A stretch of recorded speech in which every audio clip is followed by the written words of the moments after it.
Alright, hey guys, it's Cameron with Cure, and I just wanted to make a quick video just showing cool ways you can add noise, etc. to your subs or your 808s. So I have a simple operator patch here, which is literally just a sine wave and a pitch envelope going +9, just pitch falling down.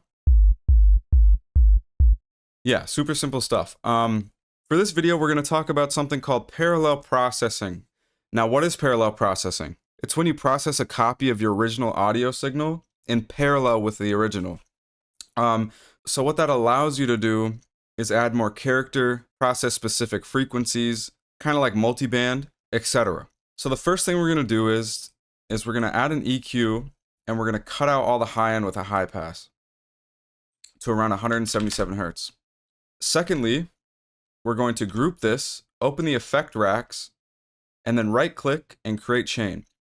So now we have a dry signal and we have a filtered signal. On the dry signal though, we're gonna add another EQ and we're gonna, instead of high passing it and cutting out all the high end, we're gonna low pass it and put it around 300 Hertz.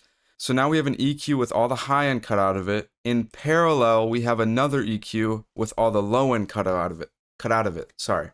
Okay, so what can we do with this now? So for one, you could process just the low end. So if you wanted to add distortion specifically to just the low end, etc., you could do that. Or in parallel, you can process only the high end and mix in that specific level you want. So say we add, I don't know, bit crushing to the high end or anything around those lines. Now we can mix it in with the low end to create a perfect balance.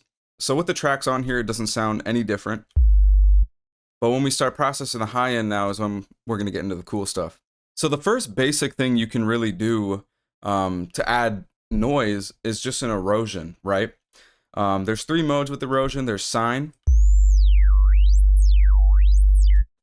There's wide noise. And then you can change the width. And then there's just regular noise, which is just mono. And now what's perfect, like I said, with parallel processing is being able to mix these levels, right? So let's say we want this monoed white noise at around 1.5 kilohertz, right? It sounds good, but let's just say you don't want it that loud, right? You can turn the original volume of this effect rack down or up, right? So being able to control this is huge, right? This doesn't even just apply for subs and 808s. This applies for sound design as a whole, right? Being able to control and process specific parts of your sounds is major. Specifically for me, sound designing with parallel processing has just been a completely different game changer. But back to this, right? So we have the erosion. This is good. This could work. It sounds like this again. I like the wide noise, add some stereo width to it. Now, erosion is all good, but I found that in Roar, in the shaper, there's a specific thing called noise injection, right? And now it sounds clean on its own, but it sounds a little distorted, right? Now, when I turn up the amount, you'll be able to actually hear it.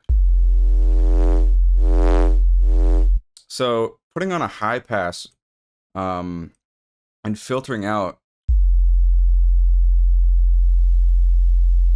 some of that distortedness sounds a lot better to me than it does with erosion. It just sounds way more clean.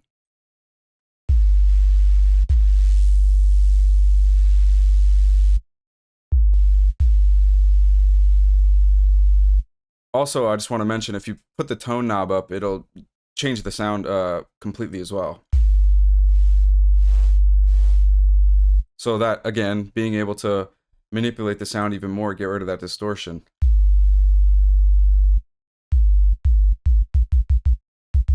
But another really cool thing you could do is also implement that erosion on top of the roar right before it.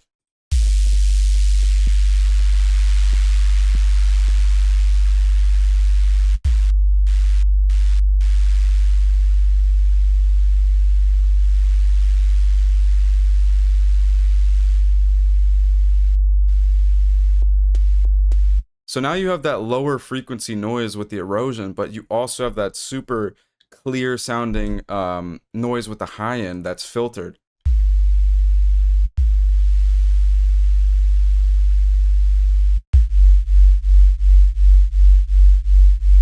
Now those are two specific ways you can add noise or even blend them together.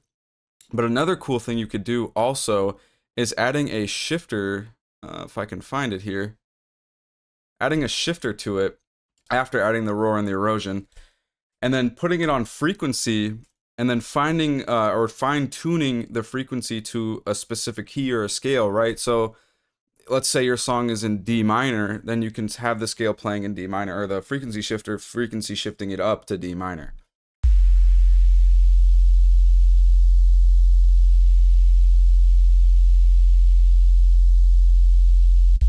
Now, another really cool thing you can do as well is redux, right? Bit crushing, sample rate reduction, whatever you want to call it. This is for mainly, like, I would say trap, stuff like that. I don't really hear a lot of bit crushed 808s or subs in some electronic music. But yeah, you can also do this.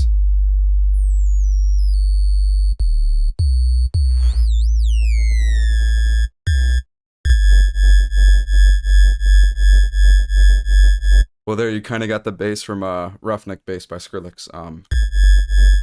But yeah, these are basically just all the cool ways you could do it. You can experiment more. You can do cabinets with stereo width, stuff like that to add stereo width. You could use vinyl distortion. You could use spectral time, but only messing with the high end of certain things to add some metallic feeling stuff.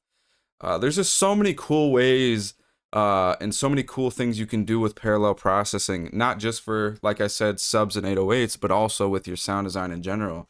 Do it on drums, synths, it doesn't matter. The possibilities are really endless. But yeah, I just wanted to make this super quick video just showing some cool ways to add some noise to your subs and 808s, and also just show off parallel processing as a whole and kind of the basics of it.